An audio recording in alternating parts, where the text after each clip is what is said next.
Atin po lamang kakausapin ang kalihim po ng DICT na magiging punong abala para po sa implementing rules nitong Konektadong Pinoy Law na ito. Mr. Secretary, magandang umaga po.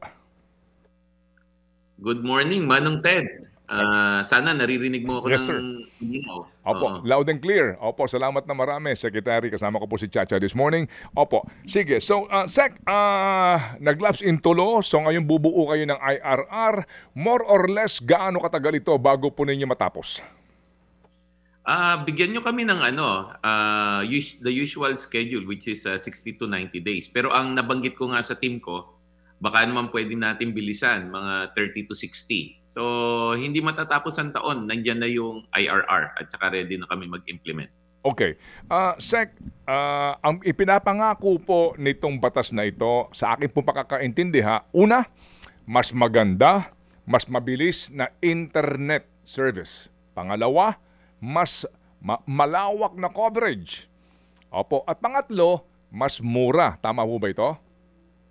Tama lahat yan. Mas maganda na, mas mura pa. Okay, yan. Sige. Ano ang garantiya natin na matutupad itong ipinapangako po nitong batas na ito? Para po lalo na doon sa mga lugar na liblib at wala nga pong maayos na internet service. So, yung mga nasa liblib na lugar, yun yung prioritize natin. Pero hindi lang naman sila eh. Even in Metro Manila, mararamdaman nila yung improvement. Pero yung improvement will not happen overnight. Ito po ay siguro para mas maramdaman ng mga taong bayan, bigyan nyo kami ng hanggang 2026 at yun, yung full impact ng better quality and mas murang service, mararamdaman nyo na po next year. Siyempre, kailangan we have to start somewhere. So, uyo muna yung IRR. Tapos tuloy-tuloy na po tayo dyan. Opo. Yan. Ano ang, ngayon pa lang po, ano ang inyong kaisipan po, Secretary, sa magiging provision ng IRR doon sa pagsiguro na yung pong papasok ng mga internet providers, uunahin yung mga lugar na either wala pa o kulang pang serbisyo ng ating kasalukuyang internet providers? Manong Ted, pasensya na, pero garbled yung pasok mo. Okay, ulitin ko. Parang may problema yung sa receive ko. May problema sa internet. Okay. Opo. Sec, opo. Ano ho ang inyong kaisipan ngayon pa lamang na magiging provision ng IRR para masiguro na yung new player o ay uunahin na magbigay ng serbisyo doon sa mga liblib na lugar, mga lugar na malalayo, mga island provinces na ngayon po ay either hindi pa inaabot ng serbisyo ng internet providers ngayon o mahina po ang signal at mahal pa ang singil? Manong Ted, pagpasensyahan nyo na. Ito nga yung gustong isolve ng Konektadong Pinoy. Malinaw ang dating ko, pero yung dating mo dito parang putol-putol. Parang grounded. Sige. Give us a few seconds, Secretary, please. I hope you don't mind, ha? Opo, lang po kami, mag-a-adjust, no? Opo, dito ho sa ating panayam na ito. Napaka-importante nito, girl, ha? Kasi po, bagamat may mga nagsasabi na may dudulog sa hukuman to question the constitutionality of this act. Pero iyan po nandidiyan na at gusto ko lang pong ulit-ulitin yung ipinapangako po ng batas na ito. Alright? Kasi nga, alam nyo ho, di ba sa ating bansa, lagi ho naman tayong din ganyan, no? Marami na hong batas ang naipasa at ang ipinapangako nga po ay para sa kapakanan ng ating mga mamamayan. Kasama po dyan mga kapatid, Number 1, itong oil deregulation law. Hindi po ba? Ang sinasabi ay mas magkakaroon tayo ng kompetisyon sa mga distributor po ng mga gasolina sa ating bansa at bababa ang presyo po ng gasolina. Anyari? Meron din po tayong batas na ipinasa, yung Electric Power Industry Reform Act. Na nangangako din po na mas maraming kompetisyon sa generation, mga kapatid, kung saan po daw bababa ang presyo ng kuryente. Anyari? At meron din po tayong Rice Tarification Law. RTL. Na nangako din po ng mas maraming tulong sa mga magbubukid para sa kanilang produksyon at mataas na taripa para po sa mga importers at ito po ay magbibigay ng kaunlaran sa ating agrikultura. Anyari? Lahat yan. Lahat yung mga batas na yan. Anyari? Puro kaanyari. Sorry, hindi naman sa nega. Sa dami ng mga batas na Okay. naipasa, parang hindi naman para sa consumers yun nangyari. Huwag niyo ipalusot Yun yan. ang nangyari. Okay. Oo. So dito mga O tignan mo kapatid, ngayon, yung RTL, di ba irerepaso nila? Dahil sa problema natin sa bigas? At saka yung oil deregulation doon, Oo. marami na nangako na babaguhin daw po yung batas, hindi naman binabago. Oo. So Okay. ito na, konektadong Pinoy Sige, Bill. opo. Konektadong Pinoy Bill, kami po'y kumukonekta. Hindi na kaya mawawala ang sa Secretary koneksyon? po ng DICT. Pwede ba maghintay si Secretary? Ayan. Kasi ito ho, importante lang ito mga kapatid. Kasi maliban po dito sa pangangailangan natin sa internet, alam niyo ho yun, di ba? Yung ating pong need dito ho sa teknolohiyang ito. Mga kapatid, alam po namin na tayo po'y umiinom, di ba? Kadalasan ng gamot, right? Yes. Pero ang tanong, tayo ho ba'y sigurado sa ating iniinom na gamot? Una po mga kapatid, tayo po'y gumagasta sa mga gamot na ating iniinom. Pero kapag hindi tayo sigurado sa pagkakagawa at mali ang ating binibili, ay sayang po ang ating pinaghihirapang pera. Kaya nga po nagpapaalala ang Unilab para makasiguro tandaan ang 4 na marka ng quality alaga. Una, subok at napatunayan. Pangalawa, ayon sa standards. Pangatlo, sinuring mabuti. At ang pang-4, gawang pandaigdigan ang kalidad. Ang maliit pong tableta na ating iniinom ay bunga ng mahabang proseso. Pagpili pa lang ng raw materials hanggang sa paggawa at pag-deliver sa mga butika, dapat may mataas na antas ng kalidad. O di ba? Pagdating sa gamot, buhay at kalusugan ang ating pinag-uusapan. Kaya tandaan ang 4 na marka ng alaga mula sa Alagang Unilab. Quality alaga. If symptoms persist, consult your doctor. FM. Alright, alas 7:33 na po ang ating oras. Wala pa rin siya? Wala pa rin. Okay, baka pwedeng telepono na lang kasi meron pong mga importanteng meeting si Secretary. And tayo po'y umaabala sa kanila. Sa kanila pong napakaraming mga schedule. At meron pa ho tayo isa pang interview na ating pong aagahan din kasi nga po agad din po yatang nagpatawag na naman po ng meeting itong mga taong ito ay abalang-abala at tayo po lamang ay humihingi po ng pangunawa sa istorbohin natin sa kanilang busy schedule. Okay na ba tayo? Ayan, inaayos pa ang linya. Alright. Sige, so Habang inaantay natin, batiin ko lang ng happy birthday. Itong pinababati ni Tita Lou. Happy 43rd birthday to Ivy Ebora ng Land Bank, Lipa, Batangas. Ayan, lagi daw nakikinig sa atin every morning. Salamat po, Miss Ivy. Happy birthday. Ayan, and also, again, happy birthday po naman kay Manny Galang the Man. Good day din. Birthday niya. Wow. Opo. Pero tulog pa yun ngayon. Oo. Tulog. Sir Manny, happy Tatanda birthday rin kayo. po. 7:34 ng ating oras. Hello. Andiyan na ba siya? Alright. Sige po. Hello, Sec. Can you hear me? Ayan, naririnig na kita, Manong Ted at Okay. saka DJ Chacha. Opo. Sige. Sec, ito lang po. No?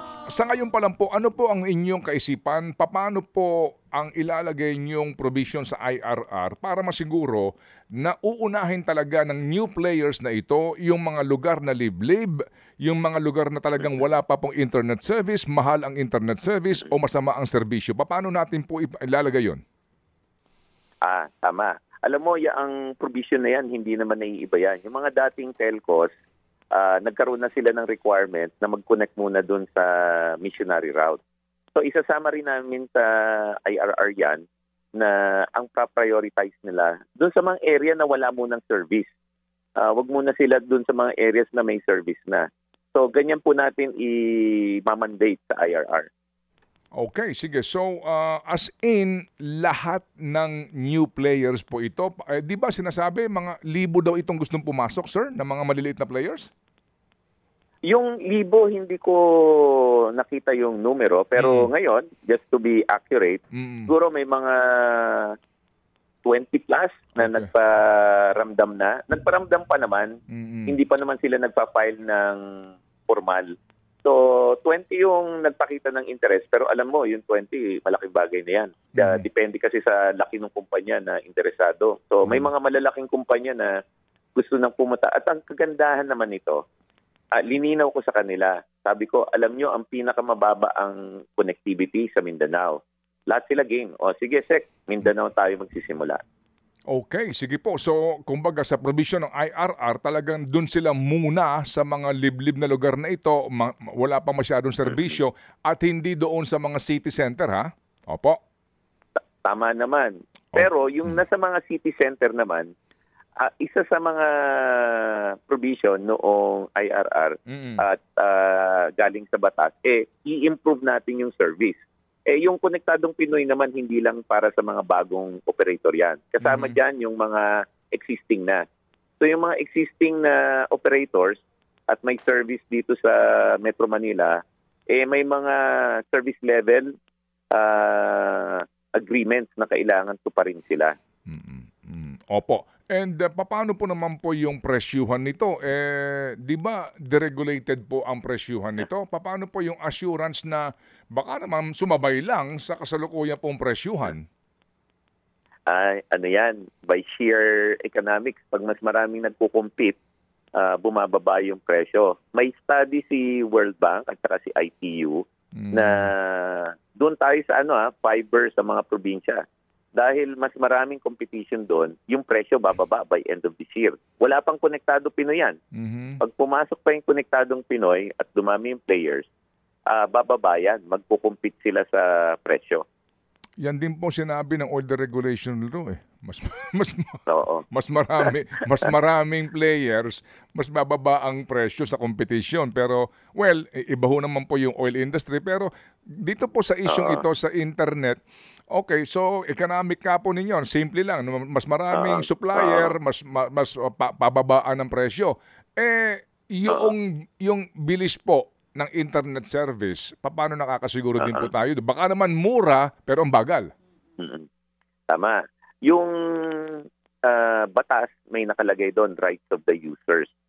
Ang madalas kasing diskusyon is yung mga telco, prangkisa, etc. Pero pag tinignan po yung batas, meron doon pong section na nakalagay, may karapatan ang bawat Pilipino na dapat magkaroon ng internet.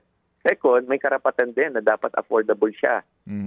Nandun po yon. So, pagbalangkas naman sa IRR, dapat yung implementing rules namin para siguraduhin bumaba yung presyo. Nandun. May mga nagsuggest na po na mechanism sa amin kung paano gagawin yun. Baga, yung mga lugar na nangangailangan talaga at mababa yung economic activity, doon pa mas mahal ngayon eh. Alam niyo sa probinsya, nung inaral namin, mga 30% more expensive yung internet access nila kaysa sa Metro Manila. Sipin mo, mas mabagal na, mas mahal pa. So, yon aayusin po natin sa IRR yon. Okay, sige po. And Sec, yung pong ownership po ng mga kumpanyang ito, ano ba ang provision po ng batas? Yung claim na kapag mga dayuhan yan ang may control dyan, lalo na po, mawalang galang lang, China, ano po, baka naman nagbigay nga ng magandang serbisyo, pero yun namang paggamit mo sa kanila, may surveillance. Ito yung sinasabi na threat to national security. Paano po yun, Sec? Ngayon pa lang, kahit wala pa yung Konektadong Pinoy, may mga batas na pinagbabawal na yan. Hindi lang sa KP yan, nandiyan yan sa Foreign Investments Act, at saka yung current telecoms law, dapat may minimum cybersecurity requirement. Ang kagandahan nga, Manong Ted, nung Konektadong Pinoy, dinadagdagan niya yung cybersecurity hurdle. Kasi lumalabas ngayon, within 2 years, lahat ng telecoms na kumpanya, bago at luma, kailangan magkaroon pa ng international certification. Okay. So, mas gaganda yung cybersecurity natin. Taliwas dun sa agam-agam ng mga ibang tao. Okay. Sige po. So, sir, dito po ang bottom line, regulator, no? Kasi alam po naman din natin, ang image po ng Pilipinas, kapag sinabing regulator, nangyayari, siya yung regulated, no? Mawalang galang lang.